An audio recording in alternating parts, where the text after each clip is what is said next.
बहुत समय पहले की बात है। एक गांव में एक गरीब किसान अपने परिवार के साथ रहता था। उसकी एक ही बेटी थी। वह बहुत सुंदर थी।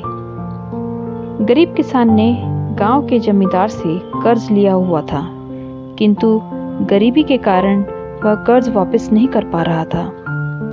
जमींदार जब भी उस पर कर्ज वापस करने का दबाव बनाता, वह कुछ समय की मोहलत मांग लेता। ऐसे ही कई वर्ष बीत गए। एक दिन जमींदार की दृष्टि किसान की सुंदर पुत्री पर पड़ी, जो युवा हो चुकी थी। किसान की बेटी को देखकर जमींदार उस पर मोहित हो गया। वह किसान के पास गया और बोला, मैं तुम्हारा पूरा कर्ज माफ कर दूंगा अगर तुम अपनी बेटी का विवाह मेरे साथ करा दो। जमींदार के विवाह प्रस्ताव से किसान और उसकी बेटी हैरान रह गए। जमींदार अधेड़ उम्र का कुरूप व्यक्ति था। किसान ने अपनी सुंदर बेटी का विवाह उससे करने से इनकार कर दिया। किसान की इनकार सुनकर जमींदार बौखला गया और तुरंत अपने कर्ज के पैसे मांगने लगा।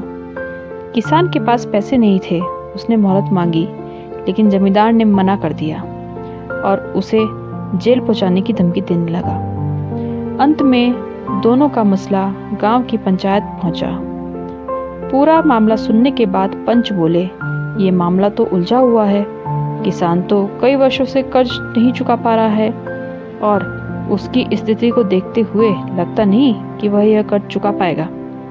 बेटी का विवाह वह जमींदार से करना नहीं चाहता। ऐसे में बहुत सोच विचार कर हम ये फैसला किसान की बेटी की किस्मत पर छोड़ते हैं।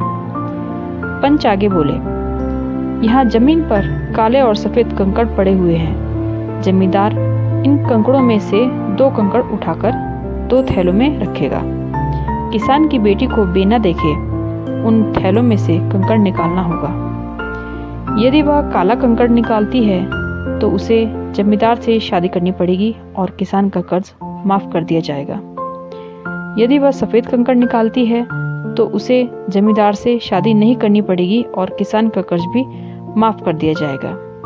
यदि वह कंकड़ निकालने से इनकार करती है तो किसान को जेल में डाल दिया जाएगा। पंचायत का फैसला सुनकर किसान और उसकी बेटी चिंता में पड़ गए। किसान तो सिर पकड़कर बैठ गया। इधर जमींदार ने जमीन में पड़े कंकड़ उठाकर थैली में डाल दिए। जब जमींदार कंकड़ उठा रहा था तो किसान की बेटी ने देख लिया कि उसने सबकी आंखों में धूल झोंककर दोनों काले कंकड़ ही उठाए हैं। अब किसान की बेटी किसी भी थैले से कंकड़ निकालती तो वह काले रंग का ही होता। जमींदार इतना धूर्त होगा ये उसने सोचा नहीं था, लेकिन उसे किसी भी हाल में इस मुसीबत से बाहर निकलना था। वह अपना दिमाग दौड़ाने लगी। उसके सामने 3 विकल्प थे। पहला, थैली में से कंकड़ निकालने से मना कर दे और पिता को जेल जाने दे। दूसरा, थैली में से कंकड़ निकाले और चुपचाप जमींदार से शादी कर ले। तीसरा, पंचों को जमींदार की धूर्तता के बारे में बता दे। तीसरा विकल्प उसे ठीक लगा, लेकिन पंचों को बताने पर भी इस मुसीबत से छुटकारा नहीं मिलता।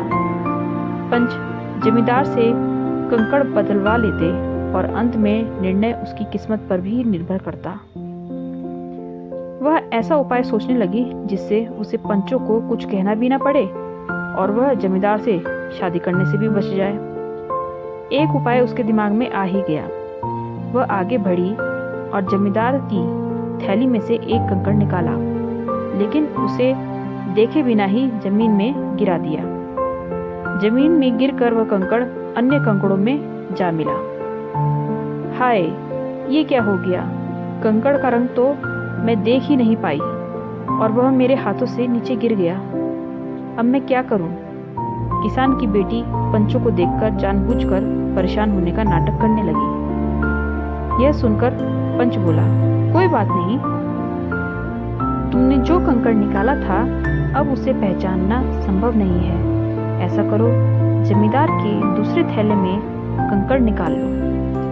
वह जिस रंग का हुआ उसके विपरीत रंग का कंकड़ ही तुमने पहले निकाला होगा। सभी पंच इस बात पर सहमत हो गए। इधर ये सुनकर जमींदार के होश उड़ गए, लेकिन अब वह क्या कहता।